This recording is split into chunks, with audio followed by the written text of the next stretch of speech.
Hey guys, so in case my last video wasn't clear, yeah, I've gotten a lot of comments about how my last video wasn't very clear. It's a pretty simple process. You click on Steam, right, and it's gonna update because that's all that Steam fucking does now. Uh,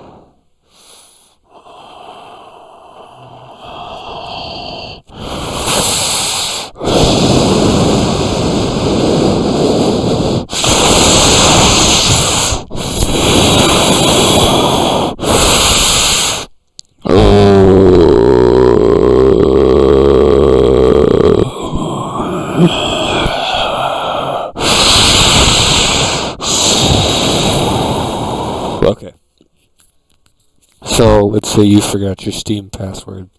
Okay, well, um, there's one of two options really. I could just go, clack on my keyboard, and let's hope that's my password.